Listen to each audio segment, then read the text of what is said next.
Warahmatullahi wabarakatuh. Nah, kita teruskan pembelajaran kita di bab 8. Ya. Pada video kali ini kita akan masuk di 8.2 atom dan nukleus.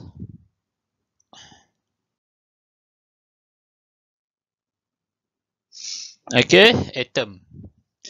Jadi atom ni berasal daripada perkataan atomos yang bermaksud tidak boleh dibahagi. Okey, jadi pada tahun 1808, ya, seorang saintis bernama John Dalton dia telah memperkenalkan satu teori tentang struktur atom. Apa yang John Dalton cakap, ya, menurut teori dia, atom adalah zarah yang terkecil yang tidak boleh dibahagi lagi. Jadi walau bagaimanapun, perkembangan sains telah berjaya menemukan zarah yang lebih kecil, iaitu proton, elektron dan neutron. Okey, jadi idea atom ni datangnya daripada John Dalton. Dia dapat daripada satu atom, ya, bulat. Dia kata ini adalah atom. Jadi atom ni paling kecil. Tapi sebenarnya, ya, kalau kita tengok perkembangan atau struktur atom yang sekarang, dia bukan datang daripada teori John Dalton. Tapi idea asal itu datang daripada John Dalton. Okey.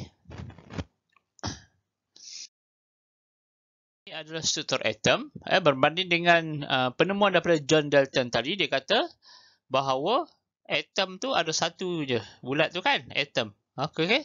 Tapi sebelum ni dia cakap juga tentang perkembangan teknologi. Saintis-saintis telah berjaya menemukan lebih kecil daripada atom. Contohnya dalam atom tu sendiri ada proton, ada neutron, ada elektron yang bergerak di atas petala, ada nukleus di tengah-tengah. Jadi semua itu ada saintis-saintis yang jumpa dan hasilnya adalah struktur atom yang macam kat depan ni. Okey.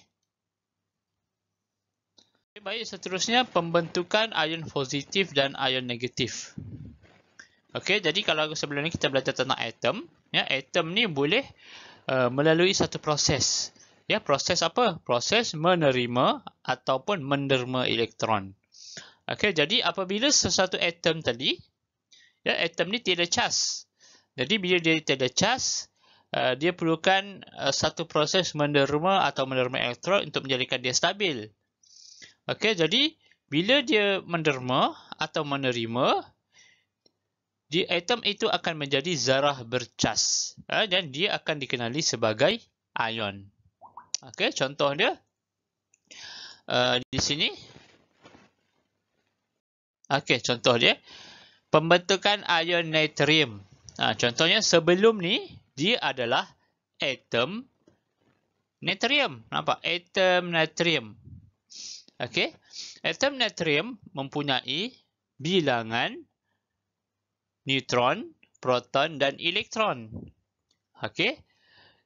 Jadi cas pada atom natrium adalah kosong. Okey, nak tahu kenapa kosong? Kerana pada keadaan atom, proton dan elektron sama bilangan dia. Okey, konsep dia tu. Pada atom natrium, kataan atom tu, proton dan elektron sama bilangan dia. Okey, jadi kita tengok sini, proton bercas 11, iaitu positif 11, dan elektron bercas 11 juga, iaitu negatif 11.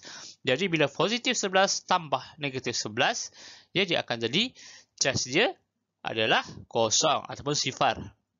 Okey. Jadi untuk menjadi dia seimbang, dia perlu membuang satu elektron. Okey, jadi natrium ni dia perlu buang satu elektron. Okey. Bila dia buang satu elektron, ataupun menderma lah. Kalau menderma tu lagi senang nak faham. Menderma elektron, maksudnya dia buang lah. Menderma, dia akan jadi cas positif. Nampak? Na positif. Jadi menderma cas positif. Menderma tu benda yang bagus, yang baik. Jadi dia adalah positif. Okey, ingat yang tu supaya senang nak ingat. Jadi bila dia menderma apa? Dia menderma elektron. Mana elektron? Yang ni 11 ni. 11 ni dia nak dermakan. Jadi maksudnya derma buang 1. Bila 11 buang 1 jadi 10. Sebab tu bila jadi ion dia jadi 10. Proton derma tak? Tak derma. Jadi dia kekal 11. Okey, jadi nak tahu cas dia berapa? 11 ni positif dia. Ya, lepas tu tambah dengan negatif 10. Ya, maksudnya kita akan dapat positif 1. Sebab itulah cas bagi ion natrium adalah positif 1. Ini adalah proses menderma elektron untuk membentuk ion positif. Jadi ion positif ni kita kenali dia sebagai, atau kita panggil dia sebagai cation.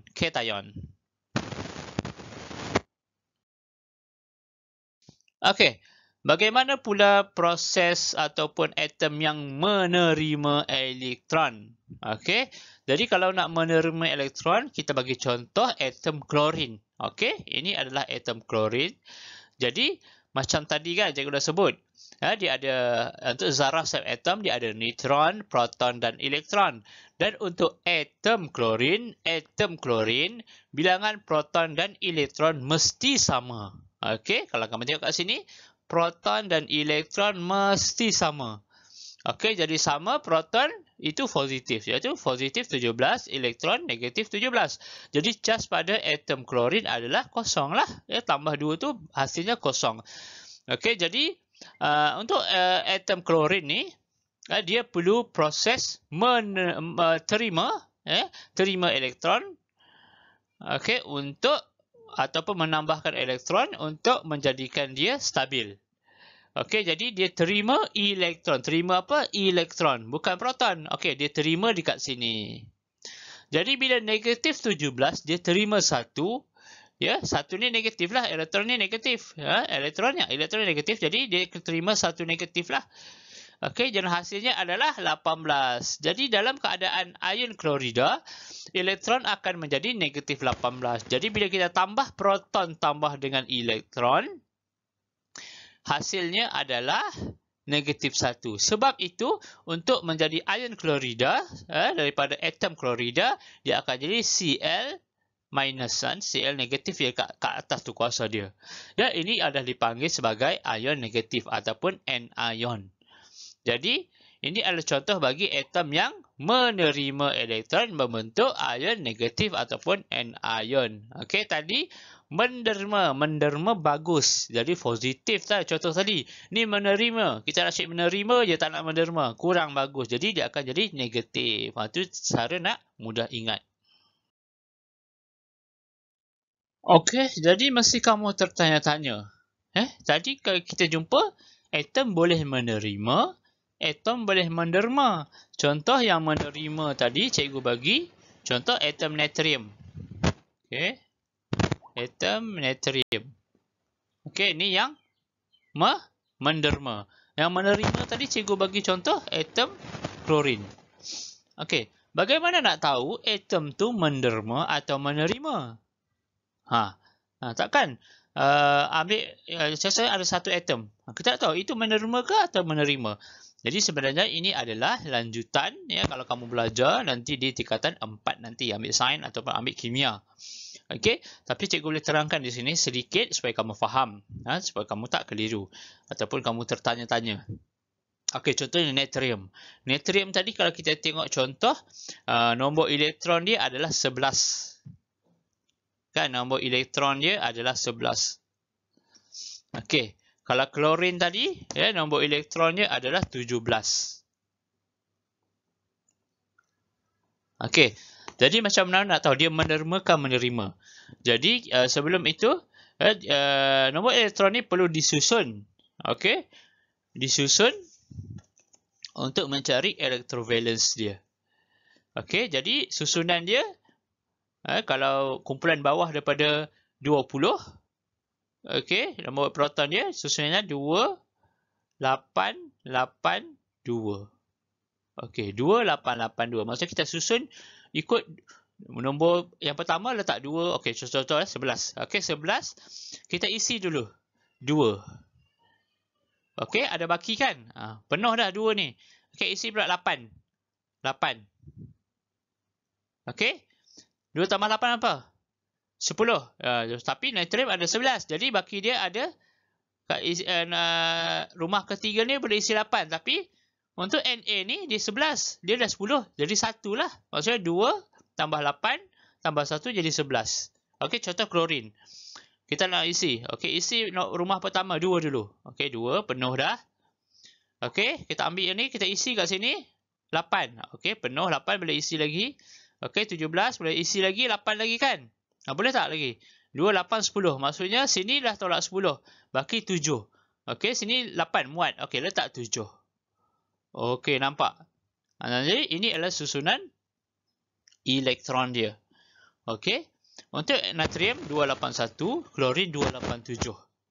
Okey, kita nampak di elektron valence ataupun yang paling hujung sekali. Nombor yang paling hujung sekali 1 untuk natrium. Untuk klorin dia 7. Jadi, untuk menjadikan satu tu stabil, yang hujung tu perlu penuh. Maksudnya dia perlu jadi 8. Ikut susunan ni, 8. Jadi kalau natrium ni 1. Kan? Kalau klorin ni 7.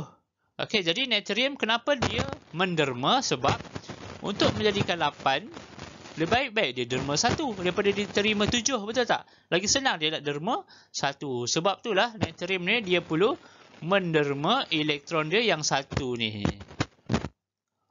Okey. Bagi klorin pula. Klorin 7. Dia nak jadikan dia sebagai 8. Nak jadi stabil mesti penuh. Okey, jadi 7 ni perlu nak derma ke nak terima lagi senang. Okey, jadi lagi bagus dia terima 1 untuk jadikan dia 8. Yang ni perlu menderma 1 untuk jadikan dia 8 kat sini. Maksud kat sini kalau diderma dia akan jadi 28 lah. 1 ni dah tak ada. Nanti kalau jadi ion dia akan jadi 28 saja. Yang ni kalau jadi anion dia akan jadi 288. Sebab 7 dah terima 1. Yang ini sebab 1 dah dibuang. Itulah kita nak tahu bagaimana satu atom tu dia menderma ataupun dia menerima. Kita tengok pada susunan elektron dia. Okey. Jadi itu saja untuk 8.2, sikit je. Okey, kamu boleh terus dengan praktis formatif 8.2. Okey, dalam buku teks ni. Okey, boleh buat. Kita akan bincangkan pada kelas akan datang. Okey, itu saja. Sekian. Assalamualaikum warahmatullahi wabarakatuh.